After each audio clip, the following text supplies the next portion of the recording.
Hi, I'm Jack Sheard. Welcome to Fork in the Road. Today we are going to check out some Italian food, some homemade and authentic Italian in a historic atmosphere. Now, back in the day, Highway 30 out here used to be the lifeblood across the United States. And when people came traveling through to Grand Island, there was a nice spot here at the corner of Shady Bend and Highway 30. Had cabins, a convenience store, place to stay, and a nice place to eat. Now, all that's gone except for the main building.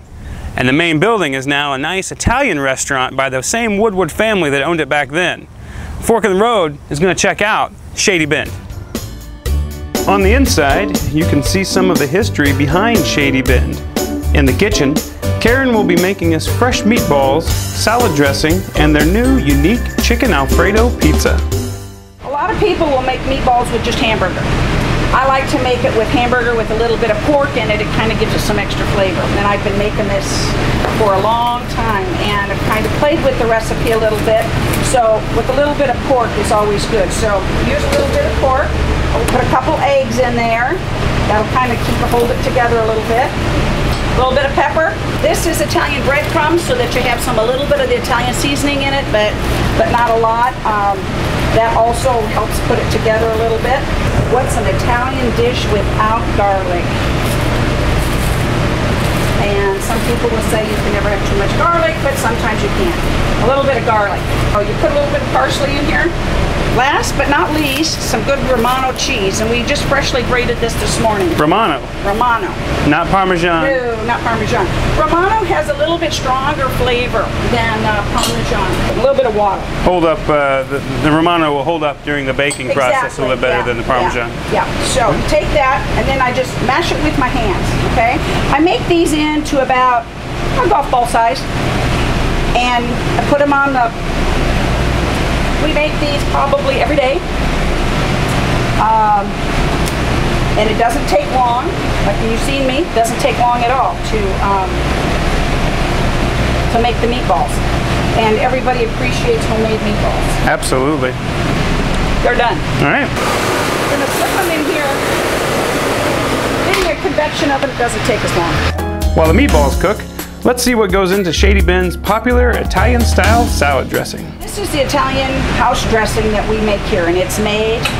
It sits for 12 to 24 hours first to kind of blend all the flavoring, especially your red pepper, your garlic, and your Italian parsley. But what's in here is oil, Caro syrup. Caro syrup? What's that? Caro syrup. It's syrup, it's white syrup. Okay, all right. Okay. And some vinegar and some water, okay? And it's already been blended. This is kind of the base of it all, right here. All right. Can't have Italian dressing without a little bit of garlic. Just a little bit of garlic, not much. Again, I like to use the Italian parsley because it does, smell it? A little bit stronger, isn't it? It is a little bit stronger than your regular parsley. Lemon juice, little tang. This is Italian seasoning, just your straight mix of a different Italian seasonings. Not a lot of that. Not a lot. Not a lot. Not a lot. Red pepper to give it a little bit of a oomph. A bite. Some oomph. Oomph, right? Salt. This is the Romano. We just grated this Romano cheese this morning. And again, it's important that all of these, this pepper and this garlic and this parsley, all have time to blend together, and it blends along with this Romano cheese. Okay, now the last thing is you can see with this, if I left it like this, it'd be real runny. And it'd just run all over your salad, and it'd pool in the bottom of it. Like I would make at home. Yeah, pretty much, yeah. But instead, what we use is pectin. And pectin is used on jellies when somebody's doing some home canning or anything. Sure, it firms everything up. So we put pectin in there, and then we really have to stir that in.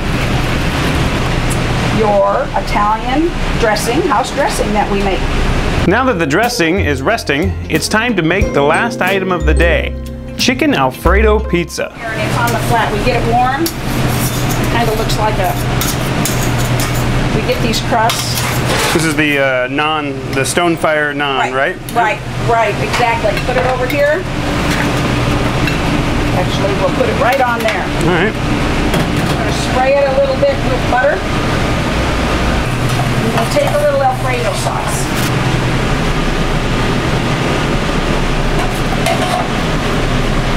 Okay, now a little chicken. Promise I'll only put some peppers on one side. And mushrooms. Looks like some mushrooms and onions together there, right? And onions together. Now we're going to take some mozzarella cheese. Lots of mozzarella cheese. Lots of mozzarella. Lots of mozzarella. It's a little brown. All right. There we go. While we made the pizza, those meatballs we put in earlier finished cooking, and the aroma is amazing. How's that taste?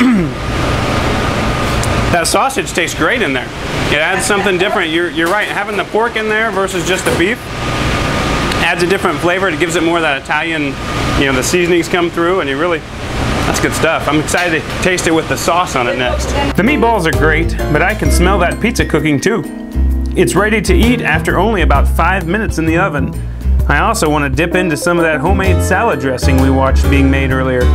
It's time to head out to the dining room and feast on some homemade Italian. Underneath this sauce is the meatballs. You tried them in the kitchen? I tried them in the kitchen. One that broke. And that's marinara sauce. Homemade marinara sauce. This is our dinner salad that we serve with every one of our dinners. It includes iceberg lettuce, but we also put a lot of spring mix in it, not only to give it color, but to add actually more nutrition to the whole salad. A little tang. Yeah, that's really good. That's got, yeah, tang. That's a good word for it. A little tang to it.